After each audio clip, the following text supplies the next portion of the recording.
All right, folks. I'm trying to get rid of all this stuff for a second. There's a lot of stuff there. Right, there we go. Let's start this off.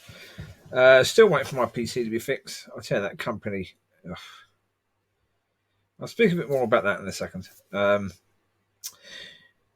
It's, as you can see, it's nearly 22:10 on the 2nd of the 5th, 2020. So we're now in May.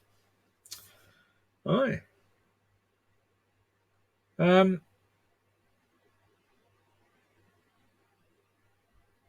This one would be called something like It's Not Like It Used to Be. Because of the fact that many generations past and still now look at things as they are now and say, oh, it's not like it used to be. It used to be better. Yeah, everything used to be better. No, it just isn't true. Everything didn't used to be better at all. No, there was good and bad. I mean, music-wise, certainly TV. I think TV is probably in many ways better now than it has been. I can certainly say, look at the 80s and 90s. Television, even what was coming out of America, was really poor compared to what has been coming out over the past, 10 years. It's been much, much better. Yeah, there's been some good quality TV made. And they're spending the sort of money on TV programs now that they used to only spend on movies. So that's made for much, much better television coming out. Better comedy, better drama, better action. Overall, yeah, I think it's been better. Movies wise, don't know, about the same. I don't think movies wise there was really fantastic movies in the 80s and 90s or before. I don't think there's any fantastic new movies now, really. So special effects has got better. Obviously, they've learnt a lot over the past 20 years. So obviously, special effects have got better. So from that perspective,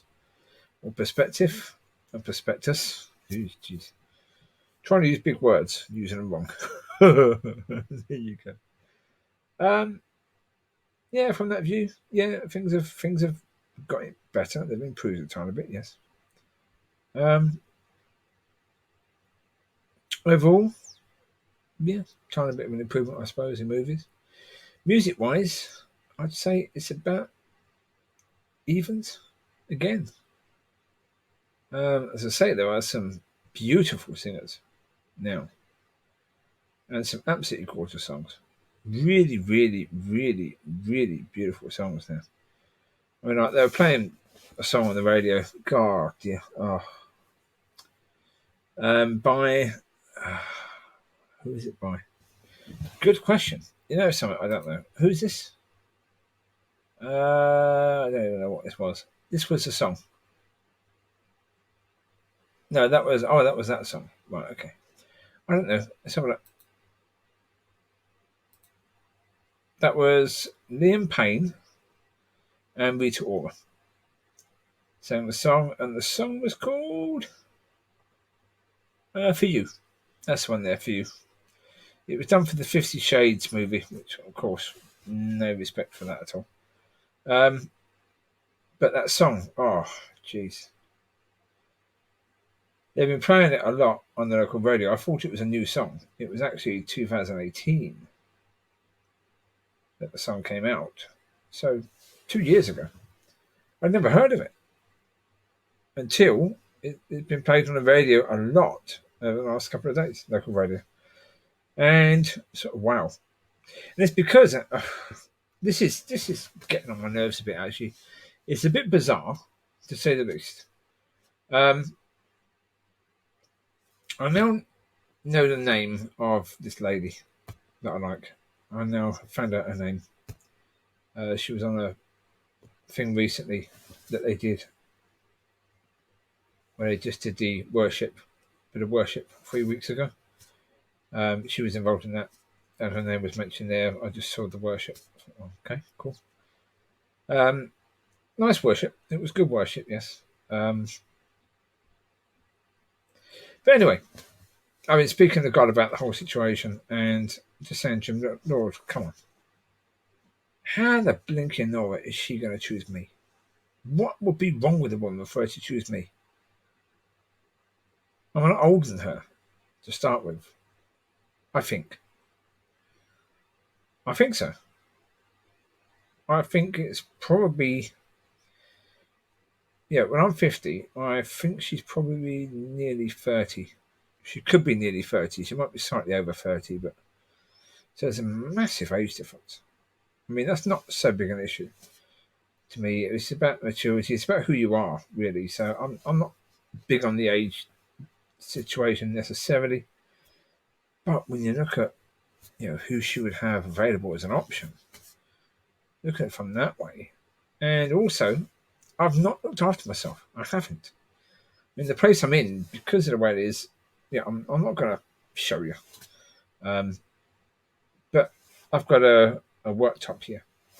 And on top of the worktop, I've got a lamp. I've got brushes for the dogs. I've got remote controls.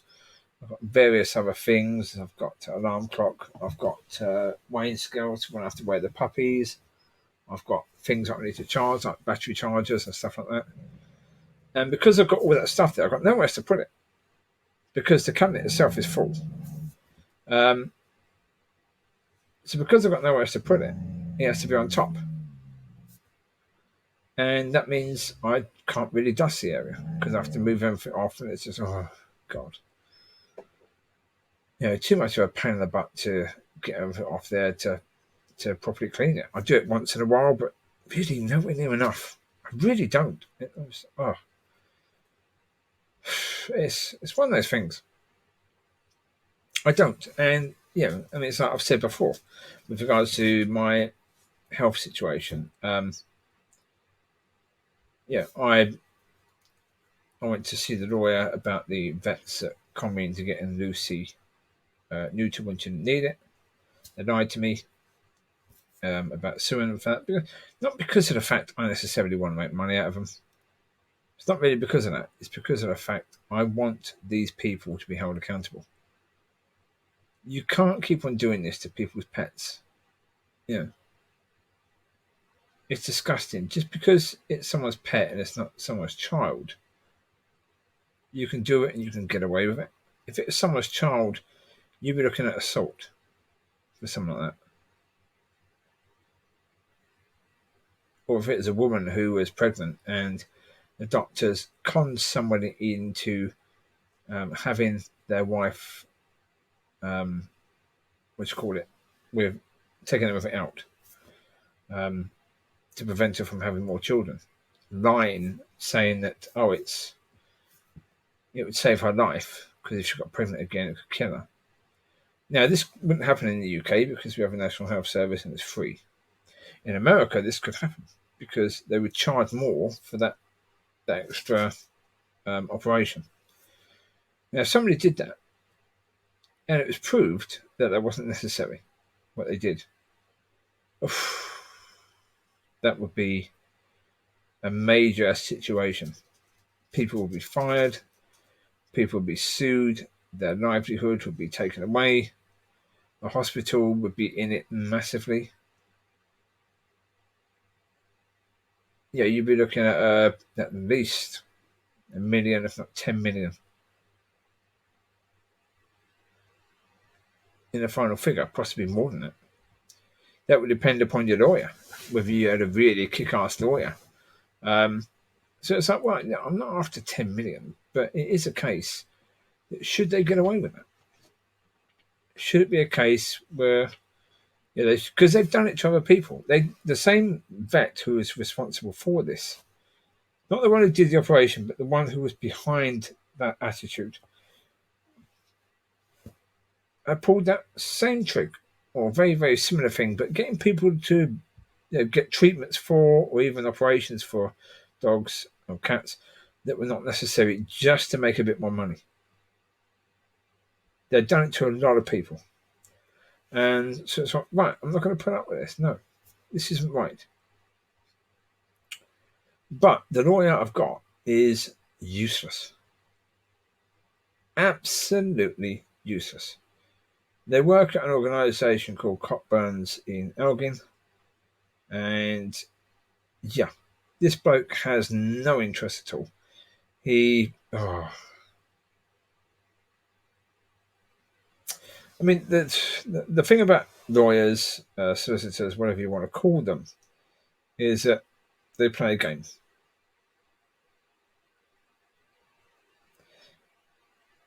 What happens is that you have higher up lawyers who basically tell the lower down lawyers how this is going to go. And the decision is basically already made. But the lower down lawyer plays the game with their client to get money out of them, you see. And they never want to actually really represent their client in any way, shape, or form. They're just playing a game. It's a little dance that they do. And that's why there's loads of jokes about, the first lawyer to get into heaven. That's why. And this lawyer, I was led to believe was a Christian. And the reason why I'm talking about this on here was because I'm talking about health situations, and there's a bit of background on that. But also because of the fact this man's supposed to be a Christian.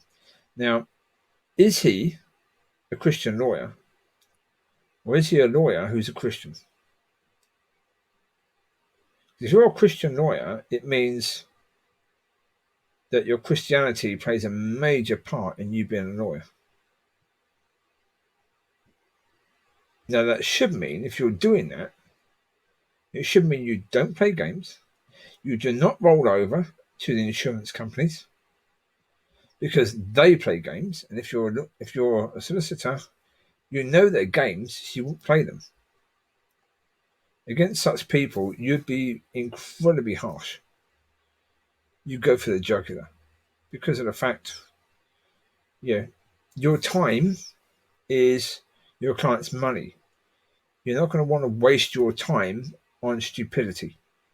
You're going to be wanting to cut through that really quickly because you don't want to charge your client more money than what they should have to pay to get this issue sorted out. However, if you're a lawyer who's a Christian, then you take Christianity off when you get into the office.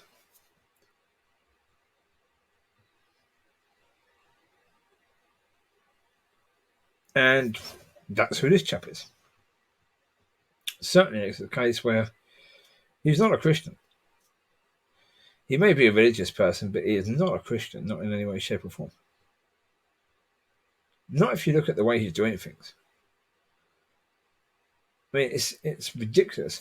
We've got Trump in control in America, but this lawyer looks as if he should be a lawyer for Trump. Because he comes across with the most stupid bloody things. He tells me to go and get a report from my GP. The GP comes back with a stupid report that's absolutely useless. I have to pay £150 for this report. So it's not free, it's not cheap. It's fairly expensive. And for a piece of paper that's utter rubbish, it's blinking annoying because it's 150 quid I've just paid out for nothing. As if I can afford to keep paying out 150 quid for nothing. Can't. Can't keep doing that, of course not. Well, the lawyer was the one who told the GP, no, that report's fine. While the lawyer had already told me the report is absolutely useless. And the GP should sort that out, should correct that. Because the GP had put stuff in it that wasn't accurate. That made the report absolutely useless. The GP had made it more about the fact, the GP mentioned the fact that I had other dogs, so I was making money from them. Because he thought it was about money. It's not about money, never was about money. It's not about money for loss of puppies. It's about the bang out of orderness of vets assuming that it doesn't matter that they do that to your dog. Well, of course. the GP wouldn't deal with me, even though I paid for the report. So it was up to the lawyer to therefore sort that out, which I then told the lawyer, they won't deal with me. You're going to have to get him to redo that. The GP's practice then told me that the solicitor had told the GP himself, that the report was fine. Nothing more needed to be done. But then they're going to send me a bill. When I'd asked them all the way through, I'd asked them, that when talking about the compensation, I said to them, please make sure that your fees are put on at the end of it. Because obviously you want to get paid, and therefore they should pay your fees, because it shouldn't be up to me to pay it. They never at any point said that I would have to pay fees during the process. Had they have said that, I would have questioned it, plus I would have put money by. Even if they had told me a few weeks before they're going to issue me a bill, that they were going to issue me a bill, I'd have had the money available. But they didn't tell me. And they just issued it and said, we can't move forward until you pay this. And this was a huge amount. I mean, I tell you, a huge amount of money. I think about 1,300 will be paid for their work so far. 3 years they've taken to do what? Nothing. They've only just applied for something in court, for the courts to make a decision on this. Been 3 years of mucking around.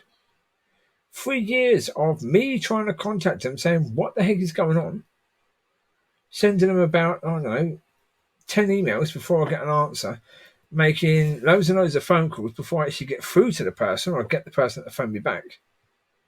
Yet they think it's okay to charge me for the effort that they make. But surely it's only fair that I charge them for the effort that I make as well. Because they're supposed to be working for me. If I'm paying them, they're supposed to be working for me. They've clearly shown that they have no intention of working for me. Never have had. So it's like, okay. If you never had any intention of working for me, well then, who should be paying who?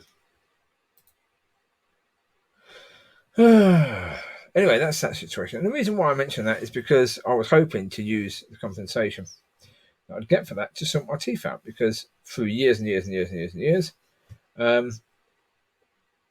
we had, when I was younger in the NHS, this was, is that dentists realised that they needed to get money. And if they were NHS dentists, they couldn't charge a fortune for treatments. So instead, they were like vets, basically. They were pretending treatments were necessary. Fillings were necessary for children. So they would basically drill massive amounts of your teeth out, put fillings in. And of course, once they put fillings in, those fillings are going to fall out. When they fall out, you then need more drilling done to drill away more of your teeth so a new filling can go in, which then means you've got virtually no tooth left, just filling. So eventually that tooth just cracks and has to be removed. And I've now got, I think, about 7 teeth that are going to have to be removed quite soon. Well, I've tried the false teeth. I've tried the ones where they do that. They make a guard and stuff like that and do that. For some reason, no. It's never comfortable. I've never been able to get on with them. So the idea was implants. The problem is that because I've got 6 or 7 teeth that are really needing to be removed, if I brush my teeth on a regular basis, it bloody hurts, because the teeth are incredibly sensitive. So I've basically not been brushing my teeth. And actually, I'll be honest, for years, I've got to say, for most of my life, I haven't really brushed my teeth. That's because I didn't realise until recently that I had depression. And when you've got depression, you generally don't take care of yourself. That's one of the things that can happen. And with me, that's happened. That's happened. Whether it's because people were telling me years ago, no one's going to love you. No one's going to want you. All that crap. You're not worthy of this, you're not worthy of that. Maybe that's why I didn't bother. I don't know. Whatever the reason was, I didn't. And that could be the reason why my teeth were in the mess they're in, quite likely. I've gone through spells when I made the effort to do so, but then it's a case where, yeah, then you just get to the point you're supposed to do your teeth first thing in the morning. Well, I've lived mostly in properties like now. There's no heating. There's no hot water. There's no heating. So certainly in winter, you don't fancy. Certainly if you've got teeth that are sensitive, brushing your teeth first thing in the morning or last thing at night. Last thing at night is right before bed. Now, because I've got my dogs, they are the priority last thing before bed. I've got to make sure they go out for a run. And then, they relax. And I've got to then do something like play solitaire, whatever. Just to quiet my brain down. Otherwise, I can't go to sleep. It takes me ages to do that. Then I've got to feed them. And then as soon as I fed, lay down, sleepy time now. So we then all go to bed. Like I say, when you're in a place with no heating, it's like you have to boil the kettle, put a bit of boiling water in a cup, then put some cold water. Hopefully the mix is right. If it's too hot, that hurts. If it's too cold, that hurts. But yeah, in the end, these are really excuses. They're not real reasons to have not bothered in the area, but I haven't. Part of the reason I haven't, as I say, recently is because of that. In the past, well, there were many other reasons, and that's gone. I can't change that. Now I've got to decide what to do because, let's say, it looks as if with that lawyer, I don't think anything's going to happen there. And if it does, I think it'd be a minimal amount. I don't think it's probably enough to get my teeth done. But as I said before, I've asked God to do my teeth, to replace my teeth. But again, could be waiting 4 or 5 years for that to happen.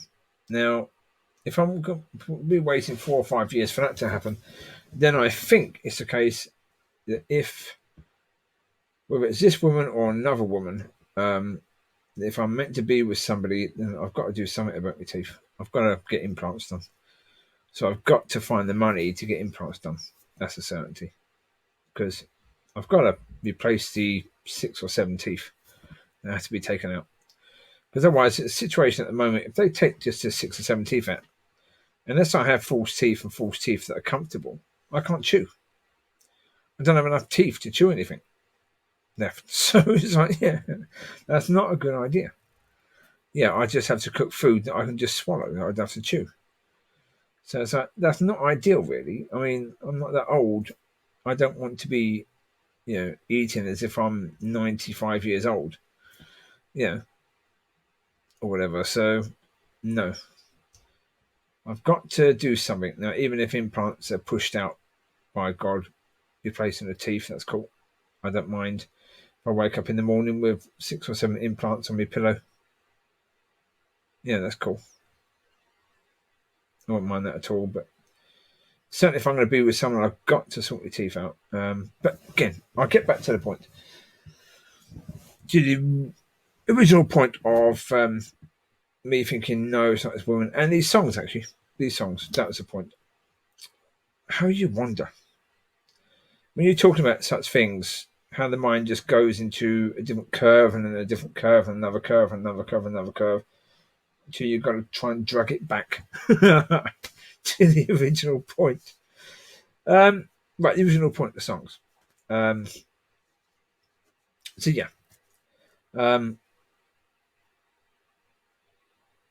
been speaking to God about this situation of this lady. I mean, I understand completely that if God says to her, this is the person you're supposed to be with, and she will fall completely in love with me, no question asked. But should she have to put up with those not very nice things, really? Me not looking after myself and my place, that sort of stuff. Should you have to put up with that? No, of course not. So I've got to make an effort in those sides, definitely. However, when I then speak to God about that, I then get a feeling that God's saying, she's not going to be your wife, or she's not your wife. She's not your wife, is what comes. Then, more or less within a day of that being said, of me hearing that, I hear songs like the one I said with Rita Ora and that chap. Again, not sure who that chap is again. I don't know. Wait a second. No. It's Liam Payne. Yeah, Liam Payne and Rita Ora, and the song's called For You. Have a listen to it. I mean, I'll actually link it. I'll put the link of that song into the description of this one. And I'll put the link of We Don't Talk Anymore over, because that's a beautiful song. Charlie Puth and Selena Gomez. Gorgeous song. If I was you, I'd certainly get some of Charlie Puth's stuff. He's a great little singer. He really is. I mean, as I said about songs nowadays, Charlie Puth, great singer. Rita Ora, beautiful singer. Selena Gomez, nice singer actually. I'd always discounted Selena Gomez because she come from that Disney club with the others that come from that, and I was like, no, I don't respect any of that at all. It's too sort of modelled and made up, and no.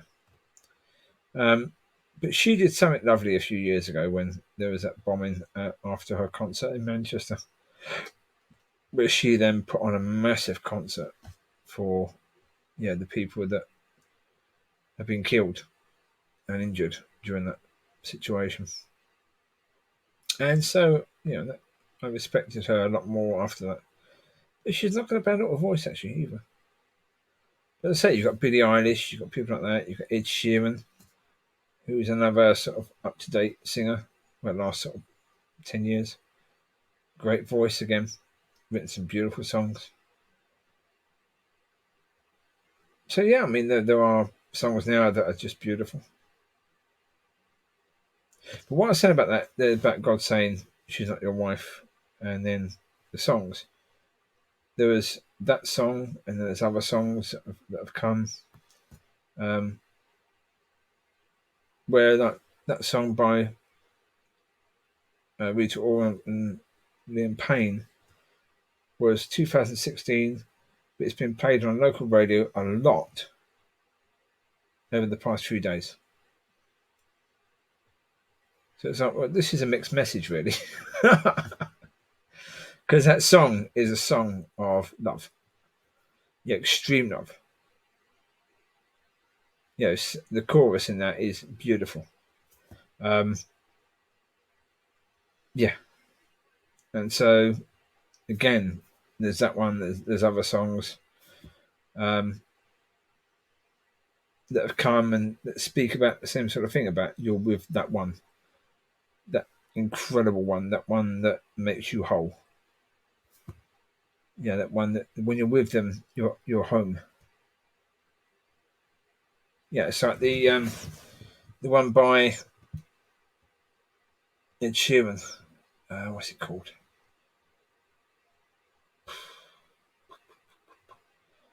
One that he does with the one that he does. 1 second. Go there, because I'm sure that's here. Yeah, that I Don't Care. That one. Yeah, because that song is about the fact you're in situations where you don't feel comfortable. You're in situations that you don't like. You're in crowds of people where you're like, oh God, I can't stand these people. I can't stand being around them. But then when that one is with you, you really don't care. I don't care about where I am, who these people are. In fact, I normally wouldn't like them, normally wouldn't want to be with them, anywhere near them. I don't care because you're here. So that one was one that was on the radio a lot after a similar situation where God said, no, she's not your wife. But then I felt God explained, she's not your wife yet. So yeah,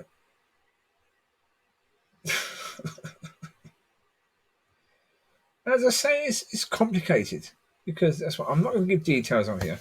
I don't, even though I know the person's name, I'm not going to give the person's name. That's just wrong. Do know that it's got to be done God's ways, God's way. If it is God's will, um,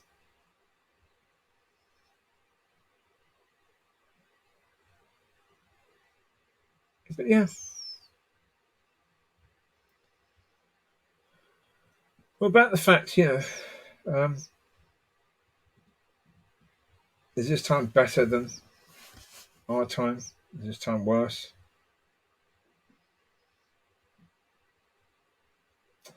That's it is an interesting point. It's one that comes up with every single generation. It comes up for a good reason. What I liked when I was growing up is that music changed. We came from the punk era and from the 1970s of punk rock and that sort of stuff into pop. And it was a completely different thing. But there was some terrible music of those days. Some really, really poor music as well.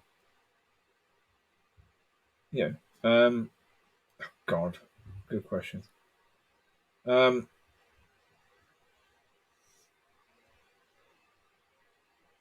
like, for example, bad songs. Anybody start Aiken and Waterman in the 1980s, 90s, certain 1980s, generally speaking, didn't like any of that stuff. Earlier 80s, Pastor Dutchy um, was a very, very poor song, really. Um, but there was loads of them that were really, really poor in those days, just as there are now. There were some clever artists in those days that were writing things new. Um, there were some good artists. There were people that were doing some good music, as there are now. So yeah, I think it's a case through all times. I mean, the 70s, there was some beautiful music done in the 70s and the 60s. 50s, yeah, there's some good stuff in the 50s. Now, 40s and 30s, no. That was a completely different style of music. Not something I'd have ever enjoyed in any way, shape, or form. But once you got to the point of Bill Haley and um, Buddy Holly, those sort of people, so 1950s to 60s to 70s, yeah, there was some great music done around that time. Motown, fantastic. I mean, that was before I was born. Really, I was born right at the end of the 60s. About 5 months before 1970. So yeah, um, but yeah, there's through all times there's some beauty and there's some absolute rubbish.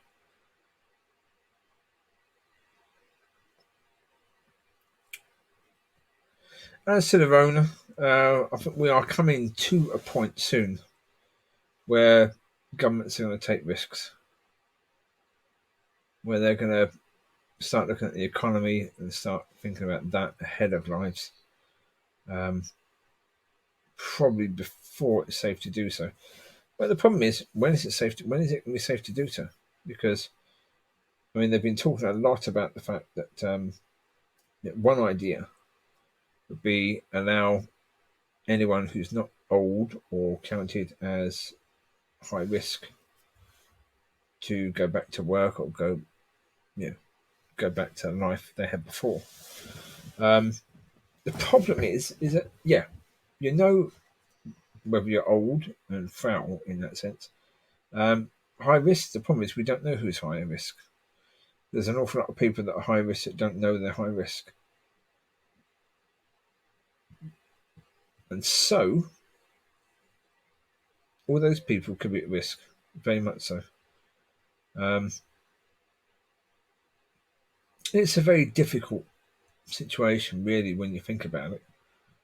When it would be appropriate to do that. That's really, really difficult indeed, because it's a balancing act, and they're going to have to be wise. You see, in places like America, there's a lot of pressure for the states to open, even now.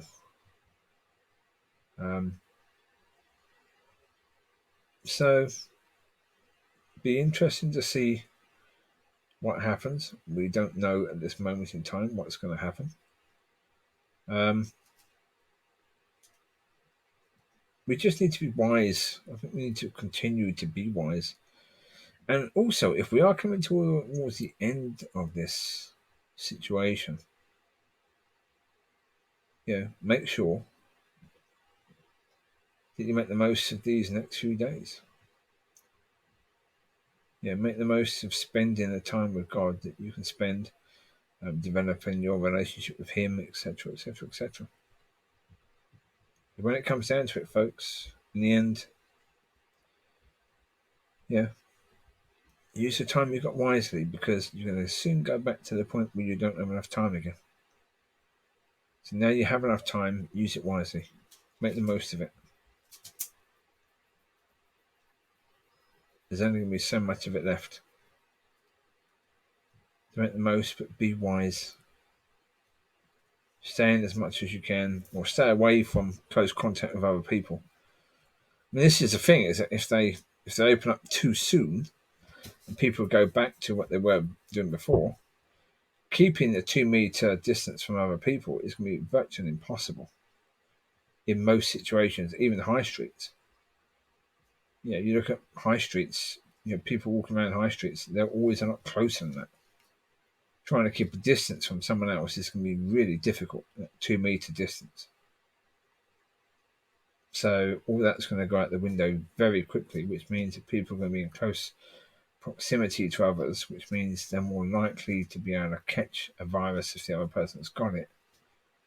And so, it's not a good situation, really. It could just spread a lot quicker, a lot faster. And before we know it, there could be far more people infected than have been infected already. We don't know, do we? We don't know what the situation will be. I could just hide that. Yeah. That was always there. Okie dokie. Well, I think that'll do for now, folks. I will leave it there for now. I think that'll have to do. It's still not done, so yeah. I've covered a lot, and we've gone over. We've gone way left and way right of the subject matter, and I've tried to bring it back. Never been that easy, because, to be honest, I've actually forgotten what the title should be. I'll have to go back and listen to the first few words of it to find out, because I've just gone so far. So there you go. Well, we don't know. We'll see what the situation will be. Oh, I forgot to talk about the computer situation. Yeah. One thing I would love would be to go into that computer place and just organise them a little bit, because, their way of doing things is backward, to say the least. Very backward. There's been 2 people working in the IT centre during this time. The way they've done it is one person looks at the computer but doesn't really put any notes down as to what they've done, what they've observed, what they've found out, etc. The tests they've done, what's happened with that. So the next person comes on and says, I don't know. I don't know what the issue is, because I don't know what's been done yet.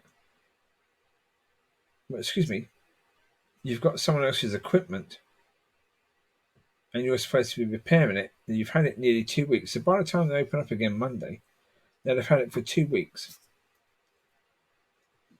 And they had it for a week, pretty much. while waiting for the graphics card. And at no point did they actually turn it on and try to find out why it couldn't find the C drive. Yeah, the Windows. Well, it wasn't loading Windows. They didn't do that until after the graphics card turned up, which was a week later. They'd had it for a week just sitting there. Now, to me, that's really bad. Really bad. It's incompetent. It's, the attitude towards other people's stuff is very lackadaisical. You shouldn't be keeping something for longer than you absolutely have to. And if you've got jobs still to be done, don't take on other jobs. Tell the people that come in with jobs, I'm sorry, you have to come back in a few days because of the fact we've got loads of stuff to do already. The problem is they're taking on jobs, so they only seem to have one monitor. Because the other day when I went in, the chap said, "Oh, he's running some tests on another machine. I have to wait till that's finished so we can plug mine into the monitor." You've only got one monitor. You've taken at least 3 PCs in, but you need monitors really for each of those. And you've only got the one monitor, so you can only work on one machine at one time. That's incompetent again. The business sense just doesn't make sense there at all. You can pick up cheapest monitors. I mean, they certainly can. As I said before, they also have a supplier that apparently charges a lot more than you can get things on eBay or Amazon. And if that's the case, then they need to just get their stuff from eBay or Amazon. Unless they are, putting a huge amount of money on top of the prices for themselves, which is what it seems like. So I say, I'd love to get in there and say, right, you need to be a lot more efficient. You need to be a lot more professional about the way you're doing things. Because otherwise, if I get some money on sod the tooth, getting the teeth done, I'd open up a computer shop and put them out of business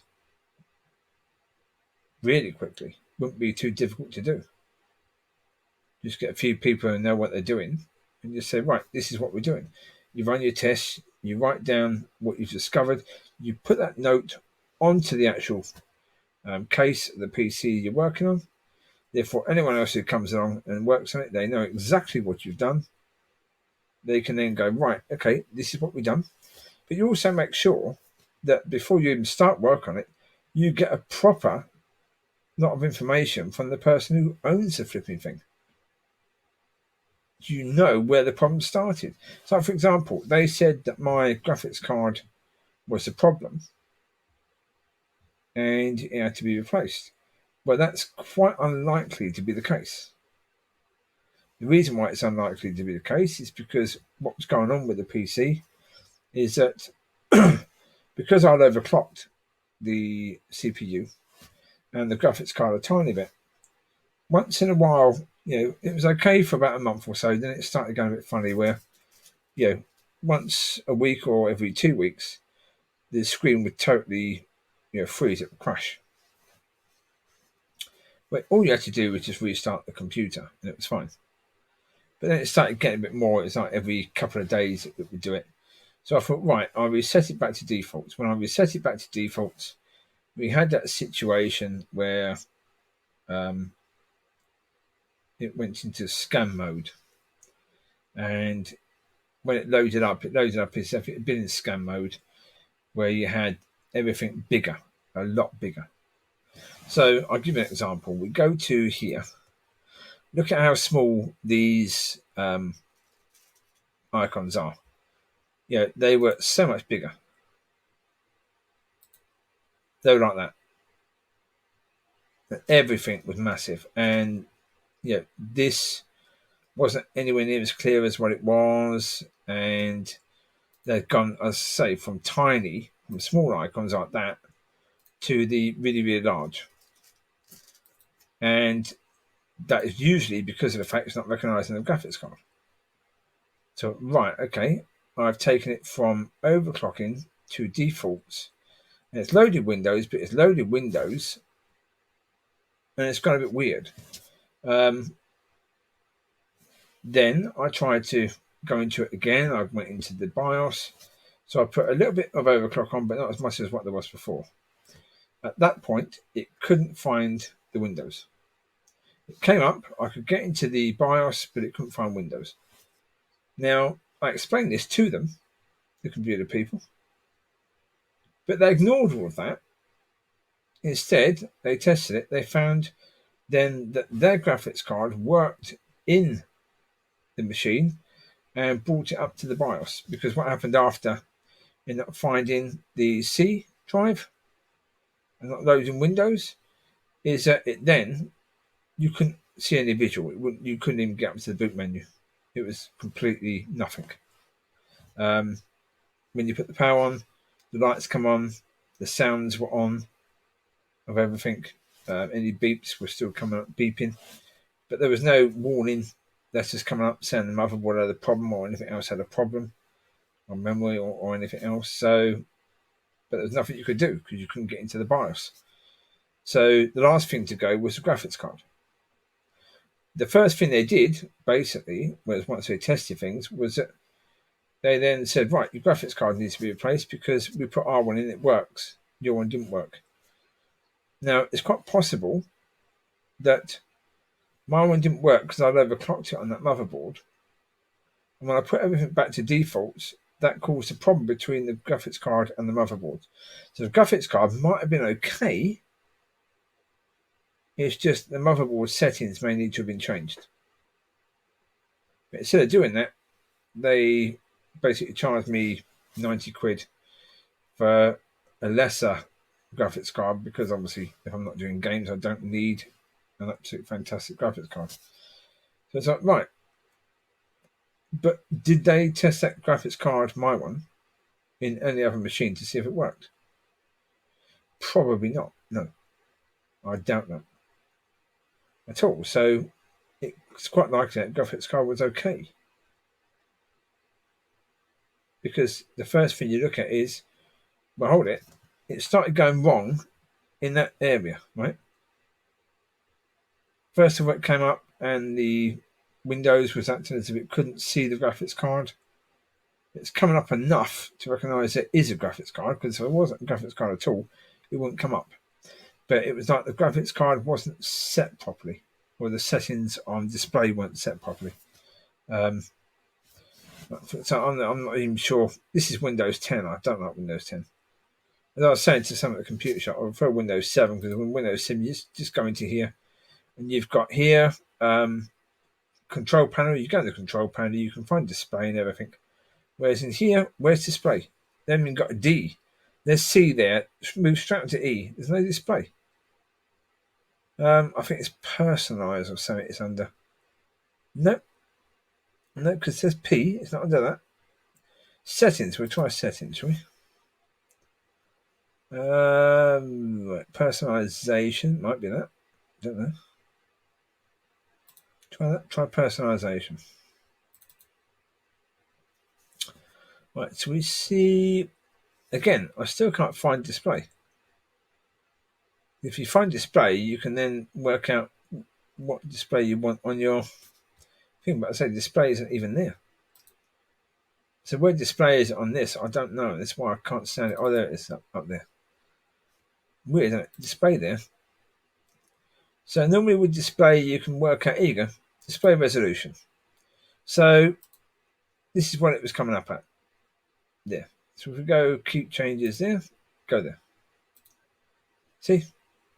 It was like that. It was weird. It wasn't as it should be. It's like, right, okay. That wasn't good.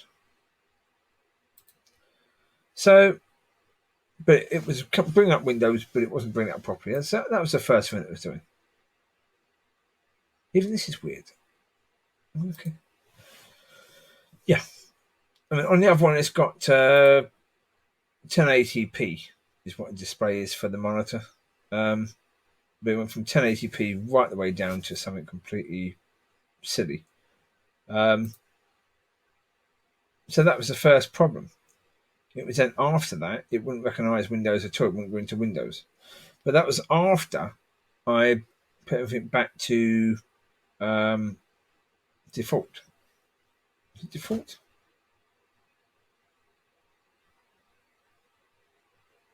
Yeah, something like that anyway. Yeah. Now they think it's a case because I put it back to default, that it changed something in the motherboard that meant that Windows wouldn't come up. Well, that wasn't the case because Windows still came up. And come up where I can move the mouse. I can move the mouse around. Now, when you haven't got the motherboard that is in the PC set up to Windows 7, it won't load Windows 7 and it won't actually allow the keyboard or the mouse to work. So again, they're jumping ahead of the order of what was happening and what went wrong. So, yeah, as I said, I'd like to get in there and help them to get all that sorted because people that bring their CDs, bring their PCs in and laptops, they want them sorted and they want them back quickly because it's their property. They don't want them leaving lying in the shop for 2 to 3 weeks. Not something that they paid for. I mean, if the shop gets broken into, you've got to then make a claim to try and get money off the shop's insurance. You've got to then prove the value of everything. So you've got to go through all that rubbish because they've kept stuff in their shop for a lot longer than what they should have done. So it's like, yeah, come on. Nobody wants to leave their property somewhere where it doesn't need to be because the people supposedly fixing it aren't doing an efficient job on it. So on Monday, I'm going to have to go down there. I'm going to have to go through everything with them again and take them through every little step. And hopefully, sometime next week, they can get the flipping thing sorted out. Really annoying. I mean, the other option is if I have a look and see if I can replace the motherboard with one that will actually work fine with Windows 7. The problem is I've got no idea what they're doing because they had, they told me that it had loaded Windows 7. But then when they got the graphics card, they said they can get the display up to the BIOS, but they can't get it to load Windows 7. And I said, well, it loaded before. But said, yeah, I don't know what's going on. And then eventually the bloke come back to me and said, well, actually, one of the PCs loaded Windows 7, but we don't know which one. We've got 3 PCs, and we don't know which one of them was that actually loaded Windows. Great. But that's the point. That's the point of incompetency. Is that how do they not know? How is there not anything on that machine to say this one loaded Windows? You know that one loaded Windows. You're not telling other customers your one loaded Windows, and then when it can't load Windows later, we don't know what's going on. But then they're asking me, have I even got the right drive in there for Windows? Because there was 2 SSDs in there. One that I think was about 250, one that was 120 gigabytes. I took the 120 out because of the fact that I was pretty sure it was a 250. That was the one with Windows on it, which I'm still pretty sure that's the one with Windows on it. So I thought there's no point in the other one being there. The other one is just a drive with backup on it. Well, then they were telling me on Friday it was that the drive that I thought was Windows is the one with the backup one, which of course I didn't consider before because they told me that it loaded Windows. Had they told me 4 days earlier, no, it hadn't loaded Windows, I went, okay, I'm not sure if you got the right drive then. I'll bring the other drive as well. So there you go. As I say, it's a complicated, stupid situation that you can't blame the lockdown.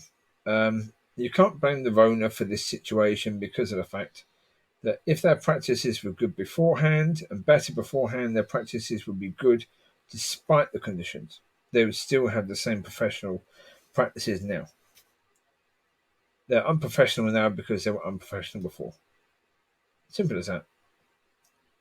I say that annoys me. When I see anything like that, it just annoys me because you're expecting people to pay you to do a job. Then do the job. Be better. I mean, the problem is that there's no real competition in the area for them. And so they can be slack and they can be poor and they can be unprofessional because of the fact there's no one else really in the area that can challenge them. Yeah, it's just like, yeah, I'd love to challenge them. I'd love to set up a PC repair place and take their business away. I'd let someone else take it over. So there you go. You come and you take it over, you run it for me. Yeah. I'd set it up and then say, there you go, you run it. Keep an eye on it, make sure they stay with that level of professionalism and then just walk away. There you go. Right, you take care, folks. God bless, and I'll speak to you soon. Have a good one. Have a great rest of the weekend, and have a great week. I'll do another video when I do another video. I mean, I've spoken about a lot of things today that have been on my mind the last few days. That's why this video has gone on for 56 minutes. Whew. Good luck. If you've gone through the whole thing, well done. You take care. God bless. Bye-bye.